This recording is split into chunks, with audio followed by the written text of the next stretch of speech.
उसके बाद हमने नेक्स्ट चैप्टर किया था बायोलॉजिकल क्लासिफिकेशन। बायोलॉजिकल क्लासिफिकेशन में हमने ये डिस्कस किया था लिविंग वर्ल्ड में लिविंग और नॉन लिविंग के बीच में डिफरेंशिएशन किया था, राइट। कौन से उसकी कैरेक्टरिस्टिक्स हैं, कैसे आप लिविंग ऑर्गेनिजम्स को स्टडी करते हो, हायरार्की क्या है, कैसे उनको अलग अलग हायरार्की में डिवाइड किया गया है। बॉटेनिकल गार्डन, जू, म्यूजियम, हर्बेरियम, मोनोग्राफ, ये सब कुछ पढ़ा था कि ये लिविंग को स्टडी करने में मदद करते हैं। एक ओवरव्यू था सिर्फ, जहां से आपकी ये हायर क्लास की बायोलॉजी शुरू होती है लिविंग बींग्स के बारे में। फिर हमने किया था बायोलॉजिकल क्लासिफिकेशन।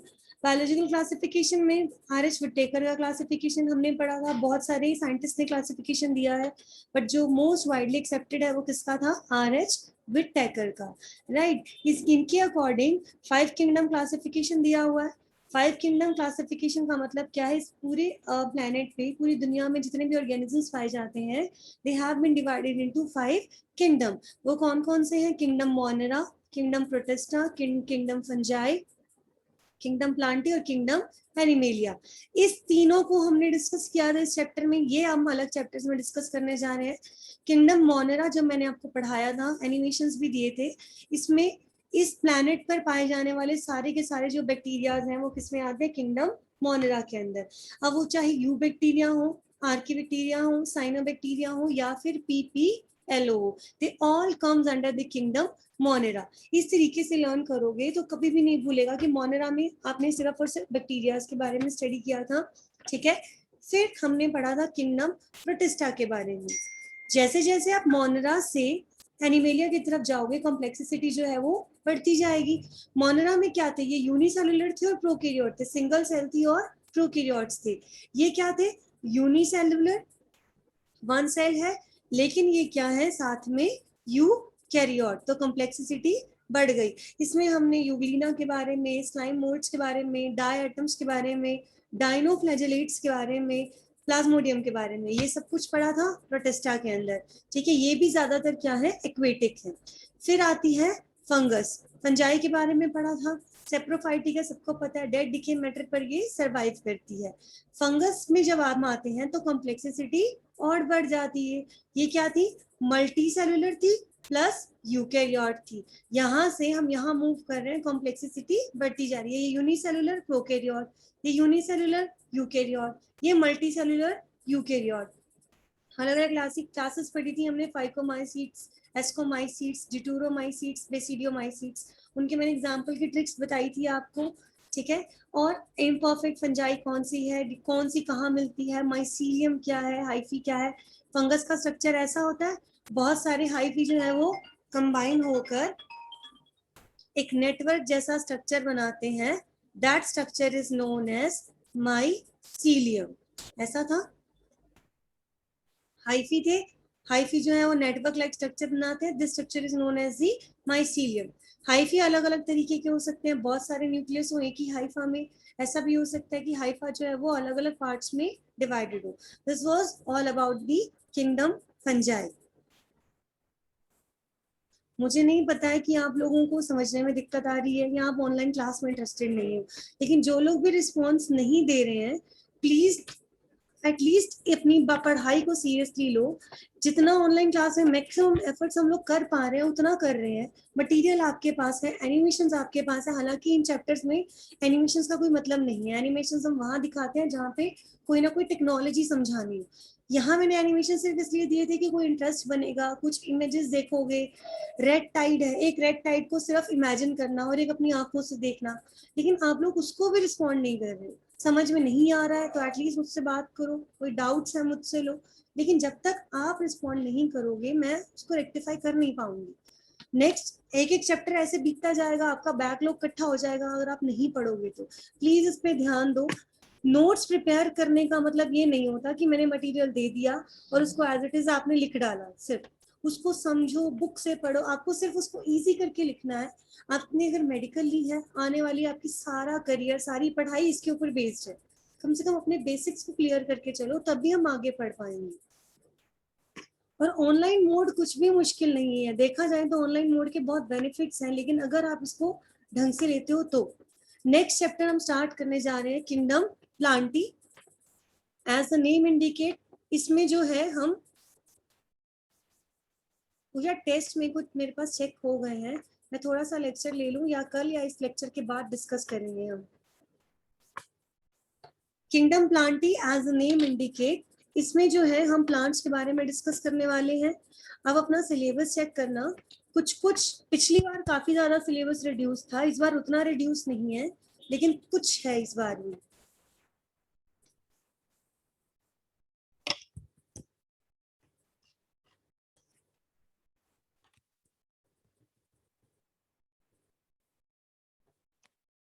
सिलेबस को देखना एक बार अपने आप, उसमें कुछ कुछ रिड्यूस किया हुआ है, तो रिड्यूस पार्ट मैं अभी नहीं करवा रही हूँ। एक बार सिलेबस हो जाता है से फर्स्ट, क्योंकि कोशिश रहती है बायो में कम से कम 2 रिवीजन पूरी हो जाए। फर्स्ट रिवीजन तक अगर हम जल्दी पहुंच जाते हैं तो हम जो पेंडिंग पार्ट है वो भी हम कंप्लीट कर लेंगे। किंगडम प्लांटी में सब सारे के सारे इस अर्थ पर पाए जाने वाले जितने भी प्लांट्स हैं हम उसको डिस्कस करेंगे, ठीक है। मोनेरा से प्रोटिस्टा में कॉम्प्लेक्सिसिटी बढ़ गई थी, प्रोटिस्टा से फंगस में कॉम्प्लेक्सिसिटी बढ़ गई थी, अब आप फंगस से जब प्लांट्स में आओगे तो कॉम्प्लेक्सिसिटी और बढ़ जाएगी, राइट। फंगस भी एक मल्टी सेलुलर यूकेरियोट है और जो प्लांट्स है वो भी क्या है, मल्टी सेलुलर यूकेरियोट्स। ये दोनों ही मल्टी सेलुलर यूकेरियोट्स हैं। डिफरेंस क्या है इनकी न्यूट्रिशन के अंदर कि ये कैसे अपना खाना बनाते हैं, इनकी सेल वॉल किस चीज की बनी हुई है, इसमें डिफरेंस आएगा। अब फंगस है, प्लांट्स है और एनिमल्स है। विटेकर के अकॉर्डिंग जो आखिरी 3 किंगडम है, जो लास्ट के 3 किंगडम है, वो तीनों के तीनों सेम है, मल्टी सेलुलर यूकेरियोट्स। फिर भी उनको अलग अलग किया गया क्योंकि उनका जो मोड ऑफ न्यूट्रिशन था, खाना बनाने का तरीका, वो न्यूट्रिशन ऑब्टेन करने का मेथड है, वो अलग अलग है। उसी के आधार पर इन तीनों को अलग अलग किया गया था। तो किंगडम प्लांटिंग में हम प्लांट्स के बारे में पढ़ेंगे। इसमें मेनली हम पढ़ते हैं एल्गी के बारे में, ब्रायोफाइटा के बारे में, pteridophyta, gymnosperm and angiosperms. I am repeating again, algae, bryophytes, pteridophytes, PTERO लिखा होता है, P यहाँ पे साइलेंट है तो इसको प्रोनाउंस करते हैं टेरिडोफाइट्स, जिम्नोस्पर्म्स एंड एंजियोस्पर्म्स के बारे में। इसको हम 1 बाय 1 डिस्कस करेंगे, बट आपके जो सिलेबस में दिया हुआ है आपको डिटेल करनी है सिर्फ और सिर्फ एंजियोस्पर्म्स की, ठीक है। सिर्फ एंजियोस्पर्म की डिटेल्स करनी है, बाकी एल्गी का, ब्रायोफाइट्स, टेरिडोफाइट, जिम्नोस्पर्म्स, इसके सिर्फ सेलिएंट फीचर्स, इंपॉर्टेंट कैरेक्टरिस्टिक्स पढ़ने हैं। अभी तक क्या सिनेरियो चल रहा है कि जो आपका बोर्ड में सिलेबस रिड्यूस हो जाता है वो नीट में नहीं आएगा, लेकिन उसके लिए अभी भी कोई लेटेस्ट गाइडलाइंस नहीं है। तो फर्स्ट हमारी कोशिश ये है कि हम उस सिलेबस को पूरा करेंगे, राइट। फर्स्ट रिवीजन में आते ही जितना हमारा पेंडिंग पार्ट है हम वो भी कवर अप करते जाएंगे, ठीक है। तो RS विटेकर के अकॉर्डिंग 5 किंगडम क्लासिफिकेशन दिया गया है जो आज हम पढ़ते हैं। इसके हिसाब से जो प्लांट्स हैं वो सारे क्या हैं, ऑटोट्रॉफ्स हैं, अपना खाना खुद बनाते हैं। लेकिन किंगडम प्लांटी पढ़ने से पहले आप अपनी एनसीईआरटी चेक करना, एनसीईआरटी की हर एक लाइन बहुत इंपॉर्टेंट है। उसका जो बिल्कुल किंगडम प्लांटी का फर्स्ट पेज है उसमें कुछ बातें लिखी हुई हैं, वो इग्नोर नहीं करनी क्योंकि वहां से भी कॉम्पिटिटिव एग्जाम्स में क्वेश्चंस आते हैं। क्या था, इनिशियली 2 किंगडम क्लासिफिकेशन दिया गया था। इस दुनिया में जितने भी ऑर्गेनिजम्स पाए जाते हैं, first of all they were divided into only 2 kingdom, कि एक तरफ प्लांट्स रख दिए गए, एक तरफ एनिमल्स रख दिए गए, 2 किंगडम क्लासिफिकेशन में इनको डिवाइड कर दिया गया था। बाद में Monera, protista, fungus, plants, animals, ये अलग अलग तरह की किंगडम की क्लासिफिकेशन आई।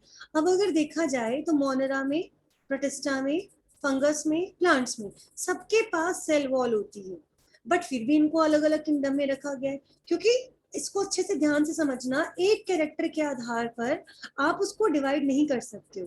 क्योंकि अगर आप सेल वॉल मान के चलो, आपने एक ही कैरेक्टर लिया सेल वॉल, तो सेल वॉल तो मोनेरा में भी है, प्रोटिस्टा में भी है, फंगस में भी है, प्लांट्स में भी है, और इसके हिसाब से तो आप सारे एक किंगडम में रख दोगे। बट एक्चुअली वो बिल्कुल एक दूसरे से अलग है, क्योंकि अगर हम इसके अलावा और कैरेक्टरिस्टिक्स देखेंगे तो मोनेरा कहाँ है, प्लांट्स कहाँ है, सब एक दूसरे से बहुत ज्यादा अलग अलग है। ब्लू ग्रीन एल्गी, साइनोबैक्टीरिया, ये है तो ये बैक्टीरिया। एल्गी क्यों बोलते हैं इसको, क्योंकि अपना खाना खुद बना सकते हैं। मैंने बताया था एल्गी उस ऑर्गेनिज्म का नाम है जो फोटोसिंथेटिक हो, जो अपना फूड खुद बना सके। ये क्या है, unicellular prokaryotes. Artificial system of classification, natural system of classification, ये मैंने आपको बताया था। कैरलस लीनियस ने, जिन्होंने बाइनोमियल नोमेनक्लेचर दिया था, जिन्होंने ये कहा था कि 2 वर्ड का नाम होना चाहिए, जीनस, स्पीशीज, उन्होंने ही आर्टिफिशियल सिस्टम दिया था। नेचुरल सिस्टम के लिए नाम फेमस है बेंथम एंड हुकर का, ये बहुत इंपॉर्टेंट है। बेंथम एंड हुकर ने नेचुरल सिस्टम ऑफ क्लासिफिकेशन दिया था। ये मैं आपको पहले भी बता चुकी हूँ कि जो आर्टिफिशियल सिस्टम ऑफ क्लासिफिकेशन है उसका मतलब ये होता है कि आप सिर्फ सुपरफिशियल कैरेक्टर्स को देख रहे हो, कलर देख लिया, पत्ते देख लिए कैसे, शेप देख ली और उसकी क्लासिफिकेशन करनी शुरू कर दी। लेकिन ये गलत है, ये पूरा एग्जैक्ट तरीका नहीं है क्लासिफिकेशन करने का। कैरलस लीनियस ने क्या गलती करी थी, ये बहुत बार क्वेश्चन आता है। कैरलस लीनियस का artificial system of classification reject क्यों हुआ था, डीमेरिट्स क्या थी? उन्होंने क्या किया, वेजिटेटिव और एंड्रोशियम, एंड्रोशियम का मतलब होता है मेल सेक्स ऑर्गन, प्लांट्स के अंदर जो मेल सेक्स ऑर्गन होते हैं उनको कहते हैं एंड्रोशियम, ठीक है। वेजिटेटिव कैरेक्टरिस्टिक्स लिए, वेजिटेटिव का मतलब होता है पौधा दिखने में कैसा है, कितना लंबा है, कितने लीफ है, कैसे हैं, कलर कैसा है, कहाँ वो उगता है। तो कैरलस लीनियस ने सबसे बड़ी गलती क्या करी, वेजिटेटिव कैरेक्टर्स को और रिप्रोडक्टिव कैरेक्टर को इकट्ठा लेके चला। और देखा जाए तो हम वेजिटेटिव और रिप्रोडक्टिव कैरेक्टर्स को कभी भी एक साथ लेकर नहीं चल सकते। There is a huge difference between the vegetative characteristics and the reproductive characteristics. आपको सिंपल एक चीज यहाँ पे याद रखनी है, पहले 2 किंगडम क्लासिफिकेशन आया, फिर 3, फिर 4, फिर 5 किंगडम आया। जो हम आज पढ़ते हैं वो 5 किंगडम क्लासिफिकेशन है। आर्टिफिशियल सिस्टम दिया था कैरलस लीनियस ने और नेचुरल दिया था बेंथम एंड हुकर ने। कैरलस लीनियस का जो सिस्टम था उसको कोई वेटेज नहीं दी गई थी, वो रिजेक्ट हो गया था। The reason behind this is कि वेजिटेटिव और रिप्रोडक्टिव कैरेक्टर को वो एक साथ लेकर चले थे, बॉडी के एक्सटर्नल कैरेक्टर्स और बॉडी के रिप्रोडक्टिव कैरेक्टर्स, इनको कभी भी एक साथ नहीं ले जा सकते क्योंकि ये दोनों बहुत अलग हैं एक दूसरे से, लेकिन वो इनको एक साथ मान के चल रहे थे, इसीलिए ये रिजेक्ट हो गया था। नेचुरल सिस्टम में क्या फायदे थे, इसमें एक्सटर्नल और इंटरनल दोनों कैरेक्टर को स्टडी किया गया था। नेचुरल सिस्टम में बाहरी कैरेक्टरिस्टिक्स भी देखे जाते हैं और अंदर के भी, सेलुलर स्ट्रक्चर कैसा है, एम्ब्रियोलॉजी कैसे, एम्ब्रियोलॉजी का मतलब होता है वो डेवलप कैसे हुआ, केमिकल्स कौन से हैं प्लांट्स के अंदर, तो ये सब डिस्कस किया जाता है। वो कौन सा है, नेचुरल सिस्टम ऑफ क्लासिफिकेशन। तो वाइडर अप्रोच किसकी है, नेचुरल सिस्टम की। ज्यादा कैरेक्टरिस्टिक्स किस में लिए जाते हैं, नेचुरल सिस्टम ऑफ क्लासिफिकेशन में, इसीलिए ये वाला जो सिस्टम है वो ज्यादा एक्सेप्टेबल है, ज्यादा वाइडर अप्रोच रखता है। फिर से यहाँ मैंने लिखा है जो प्लांट्स है उसमें आप 5 कैटेगरीज पढ़ते हो, जैसे आपने फंगस में पढ़ा ना, फाइकोमाइसीड्स, एस्पोड्यूटेरो, बेसिडियो, एक बार मुश्किल लगता है, अगली बार आपको नाम याद हो जाएंगे। ऐसे ही प्लांट्स में पढ़ोगे algae, bryophytes, angio, pteridophytes, gymno, angio. अभी तो तुम्हें सिंपल पता है, तुम बाहर पौधे देखते हो, किसी पे बहुत सुंदर फूल फल लगे होते हैं, किसी पे कोई फूल नहीं लगा हुआ होता, कोई बहुत छोटे छोटे से पौधे हैं, कोई बहुत बड़े। अभी तो हमें सिर्फ इतना पता है, लेकिन बीइंग अ मेडिकल स्टूडेंट जब आप इसको डिटेल में पढ़ोगे तो आपको पता लगेगा कि प्लांट्स कैसे डेवलप हुए हैं, एल्गी क्या है, ब्रायोफाइट्स क्या है, टेरिडो क्या है, जिम्नो क्या है और एंजियोस्पर्म क्या। आपने देखा होगा कई पौधों पे फल नहीं लगता, फूल नहीं लगता, कोई सीड नहीं होता, तो उनको क्या कहोगे, जिन पे सीड और फल लगते हैं उनको क्या कहोगे, ठीक है। ये कुछ डेफिनेशंस है, ये थोड़ी इंपॉर्टेंट है। इससे पहले सिर्फ आपको ये याद रखना है आर्टिफिशियल किसने दिया था, नेचुरल किसने दिया था, क्लासिफिकेशन सिस्टम। आर्टिफिशियल रिजेक्ट क्यों हो गया था और नेचुरल इतना ज्यादा एक्सेप्टेड क्यों है, इतना करके। उसके बाद आता है करंटली एक्सेप्टेड सिस्टम कौन सा है, फाइलोजेनेटिक सिस्टम और फाइलोजेनेटिक रिलेशनशिप। ये बहुत बार पूछा जाता है। फाइलोजेनेटिक का मतलब होता है, इसका मतलब ये है कि all the organisms in the one category और taxa have the common ancestors. आपको थोड़ा सा बोरिंग लग रहा होगा ये, पर आपको सिर्फ डेफिनेशंस लर्न करनी है, इसके बाद ये बहुत इंटरेस्टिंग रहेगा चैप्टर। करंटली एक्सेप्टेड सिस्टम कौन सा है, फाइलोजेनेटिक सिस्टम। इसके हिसाब से हम वो जो कैटेगरीज पढ़ते हैं ना, phylum, class, order, kingdom, phylum, class, order, family, genus, species, ये टेक्सा है, कैटेगरीज है। तो फाइलोजेनेटिक सिस्टम ये कहता है एक टेक्सा में जितने भी ऑर्गेनिजम्स आ जाएंगे उनका एंसेस्टर सेम है, वो एक ही ऑर्गेनिज्म से क्या है, ओरिजिनेट हुए। जैसे मान लो मैंने बोला कि ये एक फाइलम में इतने ऑर्गेनिजम्स आ रहे हैं, एक टेक्सा हो गया फाइलम, इसका मतलब उस फाइलम में जितने भी ऑर्गेनिजम्स आ रहे हैं उनका जो एंसेस्टर है, पूर्वज है, वो एक ही है, सेम है। न्यूमेरिकल टेक्सोनॉमी, टेक्सोनॉमी मैंने आपको बताया था CIC की, क्लासिफिकेशन, आइडेंटिफिकेशन, कैरेक्टराइजेशन, उसकी स्टडी करना is known as the taxonomy. Numerical taxonomy as the name indicate, numerical मतलब नंबर। यहाँ क्या किया जाता है, ये वो ब्रांच है साइंस की जिसमें सारे ऑब्जर्वेबल कैरेक्टरिस्टिक्स को नंबर दे दिया जाता है। मान लो एक नया ऑर्गेनिज्म डिस्कवर हुआ, उसके हर कैरेक्टरिस्टिक्स को नंबर दे दिया या कोड दे दिया और उसको कंप्यूटर में फीड कर लिया। कल को कोई नया ऑर्गेनिज्म नया डिस्कवर हुआ, ऐसे ही उसको नंबर दे दिए, कोड दे दिए, और दोनों के नंबर और कोड को मैच कर सकते हैं। अगर वो मैच कर जाते हैं, इसका मतलब वो एक ही कैटेगरी से बिलोंग करेंगे। सिंपल साधारण भाषा में आपको नंबर की फॉर्म में उनको मैच करना है। साइटोटेक्सोनॉमी, साइटो मतलब सेल, इसमें क्रोमोसोम नंबर कैसा है, कोई नया ऑर्गेनिज्म डिस्कवर हुआ, उसकी सेल का क्रोमोसोम कैसे है, नंबर कैसा है, स्ट्रक्चर कैसा है, बिहेवियर कैसा है, उसके आधार पे क्लासिफिकेशन करते हैं। कीमोटेक्सोनॉमी में आते हैं केमिकल्स, एक सेल में केमिकल्स कौन से हैं, एंजाइम कौन से हैं, इसके आधार पर उनको क्लासिफिकेशन किया जाता है। मैं फिर से रिपीट कर रही हूँ, किंगडम प्लांटी में जब भी आप एक नया चैप्टर शुरू करते हो, थोड़ी सी डिफिकल्टी आती है आपको, लेकिन बहुत जरूरी है कि आप उसके बेसिक को करो। इसका पहला पेज बहुत जरूरी है, इवन एनसीईआरटी का हर एक वर्ड बहुत इंपॉर्टेंट है नीट क्रैक करने के लिए। ठीक है, इतना इजी नहीं है डॉक्टर बनना, आपको एक छोटे से छोटे वर्ड की भी बारीकी समझनी है, उसको डिटेल में समझना है। ठीक है, कि फर्स्ट पेज पे उसका यही लिखा हुआ है कि क्यों Monera, protista, plants, fungi, animals को अलग अलग रखा गया। क्यों हम एक कैरेक्टर के आधार पर क्लासिफिकेशन नहीं कर सकते? अगर हम एक कैरेक्टर मान के चलेंगे तो बहुत गड़बड़ हो जाएगी। बहुत अलग अलग ऑर्गेनिजम्स को हम एक किंगडम में, एक फाइलम में रख डालेंगे, जो गलत है। राइट, जैसे हम अगर एक सेल वॉल की बात करें तो मोनरा, प्रोटिस्टा, फंगस, प्लांट, सबके पास सेल वॉल है। क्या हम इनको एक किंगडम में रख सकते हैं? नहीं, क्योंकि ये बिल्कुल अलग है। अभी तक आप 3 पढ़ चुके हो तो तीनों एक दूसरे से बिल्कुल अलग थे। आर्टिफिशियल सिस्टम किसने दिया था? कैरलस लीनियस ने, लेकिन वो रिजेक्ट हो गया था। नेचुरल सिस्टम किसने दिया? बेंथम एंड हुकर ने। अब ये रिजेक्ट क्यों हुआ था? क्योंकि उन्होंने बॉडी के कैरेक्टरिस्टिक्स, वेजिटेटिव कैरेक्टरिस्टिक्स और रिप्रोडक्टिव कैरेक्टरिस्टिक्स, इनको एक साथ कंसीडर कर लिया था, जो बिल्कुल गलत है। इनको हम एक साथ कंसीडर कभी नहीं कर सकते। नेचुरल सिस्टम क्लासिफिकेशन इतना अच्छा, इतना फेमस क्यों हुआ, इतनी वाइडर अप्रोच क्यों रखता है? क्योंकि इसमें एक्सटर्नल और इंटरनल आप दोनों कैरेक्टरिस्टिक्स को स्टडी करते हो। ठीक है, प्लांट्स को हम 5 कैटेगरीज में डिवाइड करके पढ़ेंगे, algae, bryophyta, pteridophyte, gymno and angiosperms. फिर कुछ डेफिनेशंस हैं। आज का एक्सेप्टेड सिस्टम कौन सा है क्लासिफिकेशन का? Phylogenetic system relationship. R H. Whittaker ने वो क्लासिफिकेशन दी थी, आप कंफ्यूज नहीं होना। बेसिक जो उसका क्या, उसका आधार क्या है?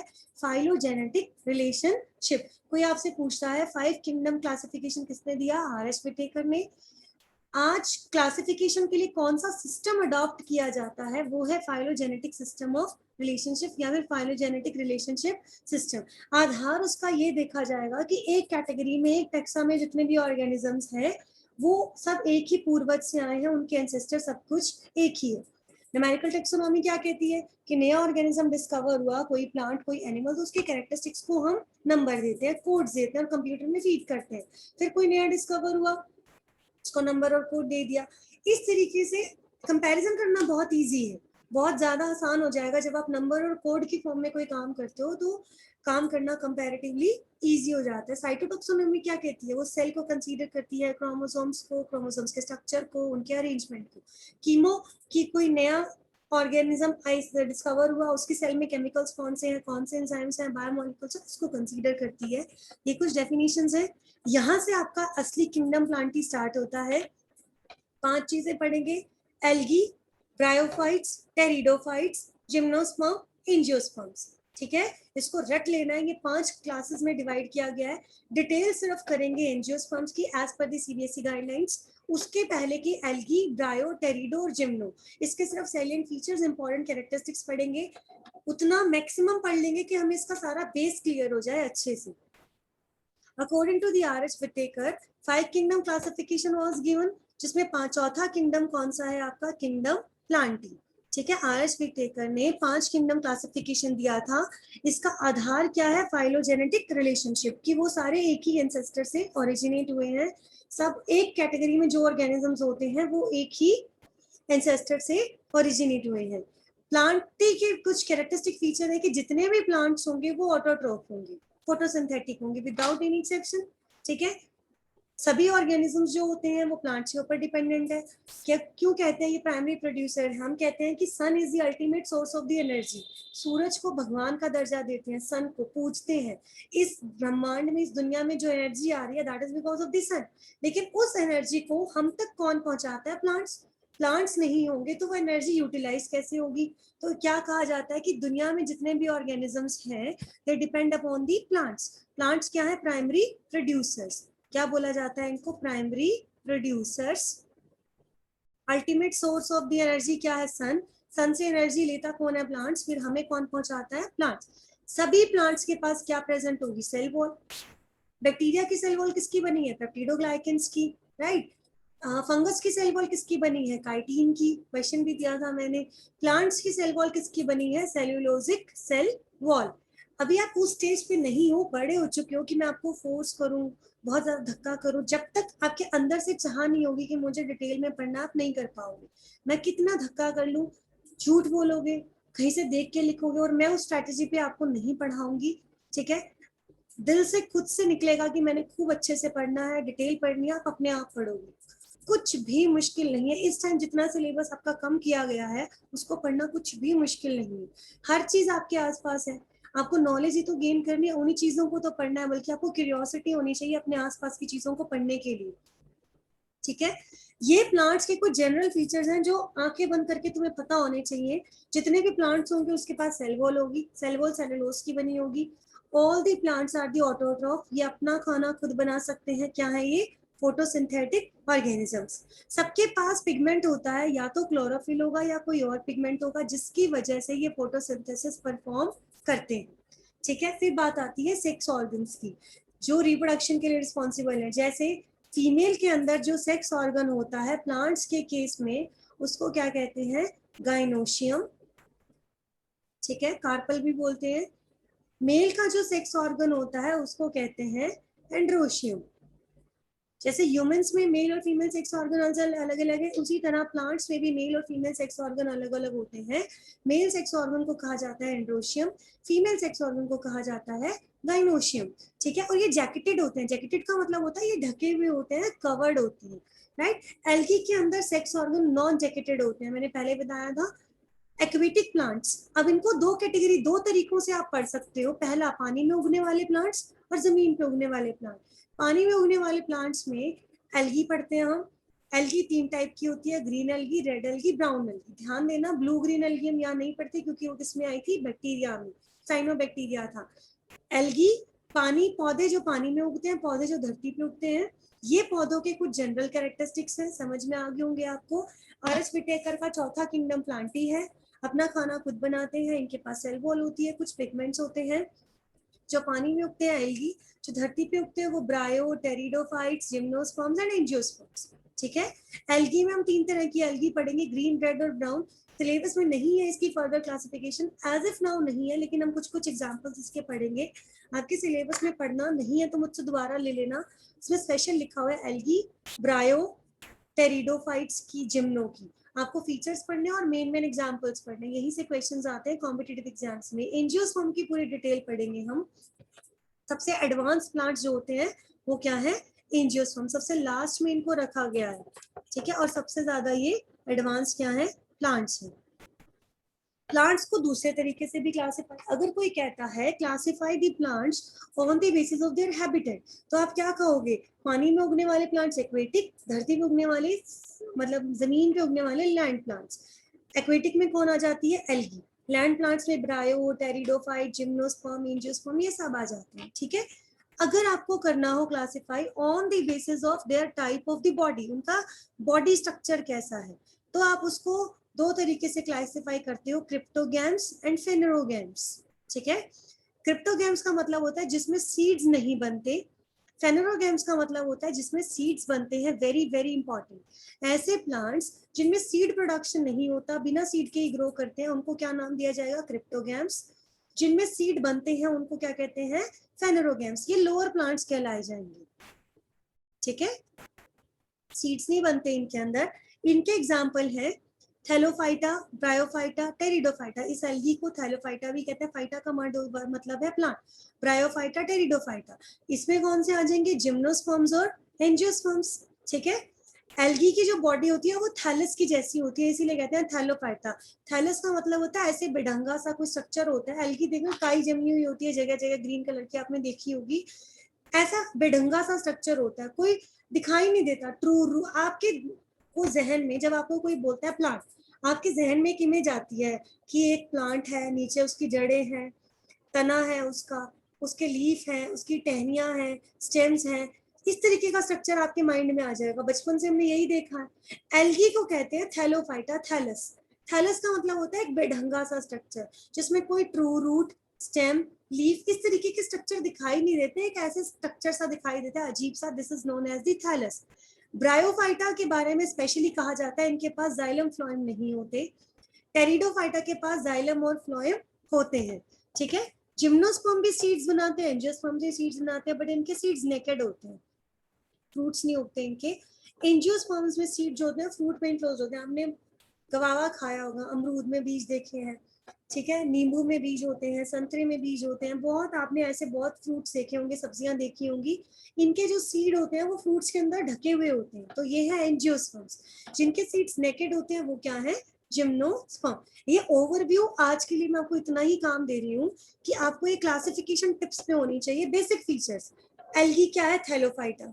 थैलस क्या होता है आपको पता होना चाहिए। ब्रायोफाइटा का, ब्रायोफाइटा में कौन आ जाता, ये कौन है, क्रिप्टोगैम्स। इनमें सीड नहीं बनते, इनमें जाइलम फ्लोएम नहीं होता, इतना याद करना है अभी के लिए। टेरिडोफाइटा, सीड इनमें भी नहीं बनते, ठीक है, इनमें जाइलम फ्लोएम होता है। मैं एक एनिमेशन दिखाती हूँ आपको, थोड़ा सा इंटरेस्ट बन जाएगा उससे। दिख रही है स्क्रीन आपको, स्क्रीन दिखाई दे रही है बेटा? Yes, ma'am. Kingdom planting. Fourth kingdom is kingdom planting, which includes all plants that are multicellular, autotrophic eukaryotes. Plants are also found in various kingdoms is kingdom planting. The fourth kingdom is kingdom planting, which includes all plants that are multicellular, autotrophic eukaryotes. Plants are also found in various habitats such as fresh water, sea water, deserts, tropical regions, etc. Plant cells have a cell wall which is made up of carbohydrate cellulose and stores food in the form of starch. The cell wall gives framework and mechanical strength to plant cells. Most of the plant cells contain a green-colored pigment, chlorophyll, present in the chloroplast, which is why they are photosynthetic. The few flowering plants are heterotrophic. Some live in a symbiotic relationship with bacteria. Some plants are insectivorous.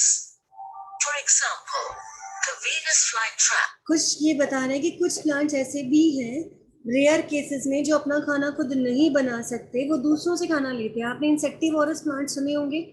Insectivorous का मतलब होता है जो insects खाते हैं।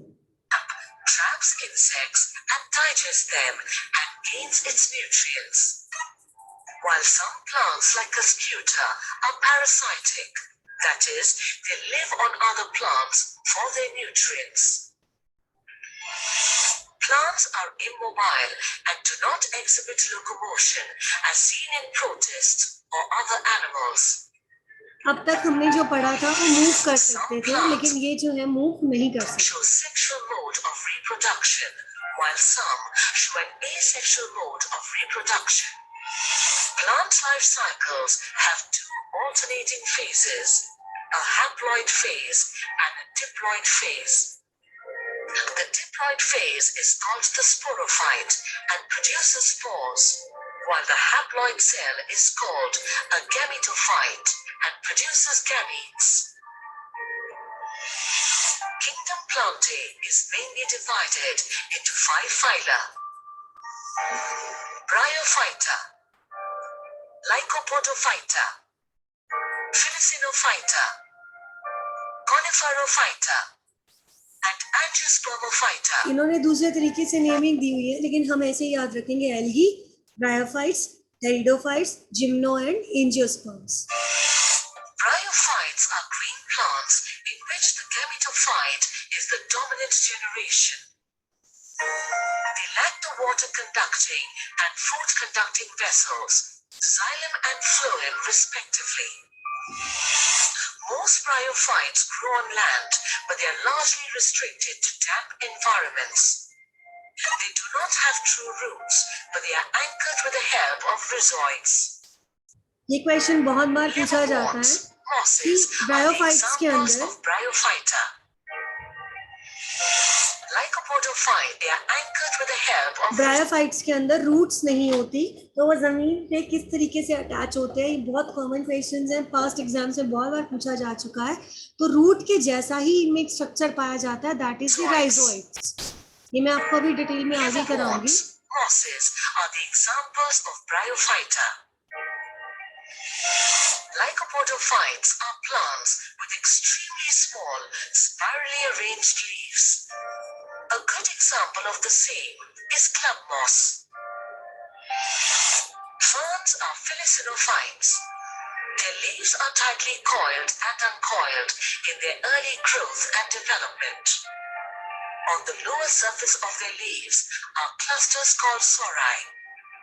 These sori contain the sporangia required for reproduction. Coniferophytes are cone-bearing plants with both male and female cones, often on the same plant. Their leaves are usually waxy and needle-shaped. Example: pine tree and cycas, etc. The last phylum of kingdom Plantae is Angiospermophyta, which is a dominant group of land plants. They are seed-bearing plants. The seeds are enclosed in a fruit, formed from the ovary. Flowers are unique to the angiosperms.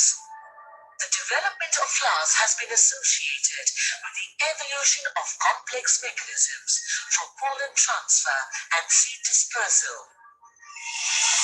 Angiosperms has two groups, monocots and dicots. Monocots have only one seed leaf inside the seed coat, while dicots have two seed leaves inside the seed coat. The leaves of monocot are often long and narrow, with their veins in straight lines running up and down the leaf. This is also known as parallel venation. Leaves of dicots come in many different shapes and sizes. ये monocots dicots हम बाद में detail में करेंगे। As if now आपको इतना ध्यान रखना है जो मैंने आज कराया है कि पहले कौन सा सिस्टम क्लासिफिकेशन था, 2 किंगडम, फिर धीरे धीरे 5 किंगडम आ गए। रिसेंटली कौन सा किंगडम क्लासिफिकेशन पढ़ते हैं हम, 5 kingdom, that was given by the RH Whittaker. ठीक है, 5 किंगडम्स हैं इसमें, बट मोनेरा से लेके एनिमल्स तक। पहली यूनिटी यही है कि हमें मोनेरा से लेके एनिमल्स तक की जितनी डिटेल हो सकती है उतनी हमें स्टडी करनी है। क्यों ये अलग अलग किंगडम में रखे गए हैं, क्योंकि बहुत सारे कैरेक्टरिस्टिक्स में ये सिमिलर है, लेकिन बहुत सारे कैरेक्टरिस्टिक्स में ये अलग अलग भी है। अगर आप सिर्फ एक कैरेक्टर को स्टडी करते हो तो ये एक ही किंगडम में रखे जाते हैं। एक्चुअली क्या है, इनको अगर डिटेल में स्टडी किया जाए तो ये एक दूसरे से बहुत अलग है। आर्टिफिशियल सिस्टम ऑफ क्लासिफिकेशन क्या कहता है कि सिर्फ सुपरफिशियल कैरेक्टरिस्टिक्स को देखो, बाहर वाले को, जो कैरोलस लीनियस ने दिया था, जो गलत भी था, जिसकी डीमेरिट्स बहुत थी, जो रिजेक्ट हो गया। उन्होंने क्या किया था, वेजिटेटिव बॉडी के एक्सटर्नल कैरेक्टरिस्टिक्स और रिप्रोडक्टिव कैरेक्टरिस्टिक्स सेम करके चले, जो इकट्ठे हम एक साथ स्टडी नहीं कर सकते, इनमें बहुत अंतर रहता है। नेचुरल सिस्टम दिया था बेंथम एंड हुकर ने, तो वो ज्यादा उसमें क्या इंटरनल एक्सटर्नल दोनों स्ट्रक्चर्स आप लेते हो। एक्सटर्नल का मतलब तुम बाहर वाले वेजिटेटिव, इंटरनल मतलब सेल कैसी है, एम्ब्रियोलॉजी कैसी है, फाइटोकेमिस्ट्री कैसी है, उसके सेक्स ऑर्गन कैसे, उसको पूरी डिटेल लेते हैं। तो ये वाइडर अप्रोच रखता है, तो ये ज्यादा जरूरी है, इंपॉर्टेंट है। किंगडम प्लांटी को हम 5 फाइलम्स में फिर डिस्कस करते हैं, algae, bryophyte, टेरिडो, gymno and angiosperms. फिर मैंने न्यूमेरिकल टेक्सोनॉमी, साइटोटेक्सोनॉमी, कीमोटेक्सोनॉमी, इसकी डेफिनेशंस बताई थी। इसके नाम में ही इसका मतलब लिखा है। न्यूमेरिकल जो नंबर्स की फॉर्म में आइडेंटिफिकेशन करते हैं, साइटोटेक्सोनॉमी जब सेल की डिटेल पढ़ते हैं, केमिकल्स की डिटेल पढ़ते हैं, तो कीमोटेक्सोनॉमी। प्लांट्स को 2 तरीके से आप डिवाइड कर सकते हो, पानी में उगने वाले और जमीन पे उगने वाले। ठीक है, एल्गी जो है पानी पे उगने वाली है, बाकी चारों ब्रायो, टेरिडो, जिम्नो और एंजियो ये लैंड प्लांट्स हैं। कुछ इसमें पानी पे भी उगते हैं, बट लार्जली ये लैंड प्लांट्स हैं। बॉडी के आधार पर भी सीड्स बनते हैं या नहीं बनते हैं, है ये वही 5 हुई, एल्गी, ब्रायो, टेरिडो, जिम्नो, एंजियो। इस तरीके से क्लासिफाई कर लो कि हैबिटेट कैसा है, या इस तरीके से क्लासिफाई कर लो कि उसकी जो बॉडी कैसी है। फिर हम वन बाय वन इसको डिस्कस करेंगे डिटेल में। फर्स्ट है एल्गी, इसके सैलिएंट और डिस्टिंग्विशिंग फीचर्स पढ़ेंगे। एल्गी क्या होती है? ऑटोट्रॉफ होती है, अपना खाना खुद बनाती है। इनको थैलोफाइटा कहते हैं। थैलोइड होती है, थैलोइड का मतलब मैं आपको बता चुकी हूँ कि इस तरीके का एक अटपटा सा स्ट्रक्चर रहता है, कोई ट्रू रूट, स्टेम, शूट इस तरह से दिखाई नहीं देती। लार्जली ये एक्वेटिक होती हैं, ठीक है, बट ये कभी कभी सॉइल में, मॉइस्ट एरिया में, गली हुई लकड़ी है, स्टोन्स हैं, पत्थर हैं, चट्टाने हैं, वहां पे भी पाई जा सकती है। एल्गी एसोसिएशन में भी मिलती है, कई बार फंगस के साथ एसोसिएशन होता है, इसको लाइकेंस कहते हैं। एनिमल्स है, स्लोथ बियर है, इसका भी एल्गी के साथ एसोसिएशन होता है। तो इस तरह से इसके सैलिएंट फीचर्स, जनरल फीचर्स हम पढ़ेंगे यहाँ पर। एल्गी अपनी फॉर्म और स्ट्रक्चर में बहुत से साइज में बहुत ज्यादा वेरी करती है। अलग अलग तरह की एल्गी का अलग अलग स्ट्रक्चर देखने को मिलेगा। ये एग्जांपल्स बहुत इंपॉर्टेंट है। क्लेमाइडोमोनास, ये सिंगल सेल होती है, मतलब एक ही सेल की छोटी सी एल्गी, बहुत छोटी होती है, दिखाई जो सिंगल सेल होगी वो छोटी ही होगी। वॉलवॉक्स, वॉलवॉक्स कॉलोनीज में बनता है, very important. This question has been asked in the previous exams कि वॉलवॉक्स की कॉलोनी को क्या कहते हैं। वॉलवॉक्स एक एल्गी होती है, वो कॉलोनी बना के रहती है, इसमें देखो छोटी छोटी कॉलोनीज दिखाई दे रही हैं। वॉलवॉक्स की कॉलोनी को कहा जाता है सिनोबियम। ये क्वेश्चन बहुत बार पूछा जाता है। एल्गी फॉर्म में बहुत अलग अलग है। लोथ्रिक्स नाम की एल्गी होती है, ये फिलामेंटस होती है। स्पायरोगायरा नाम की एल्गी होती है ये। अभी तक तो आपको ये पता था कि पानी में हरे हरे रंग की काई जम जाती है, दैट इज दी एल्गी। लेकिन अब आप पढ़ोगे इसके बारे में तरह तरह की चीजें कि ये फॉर्म में, स्ट्रक्चर में और बहुत ज्यादा ये वेरी करती है।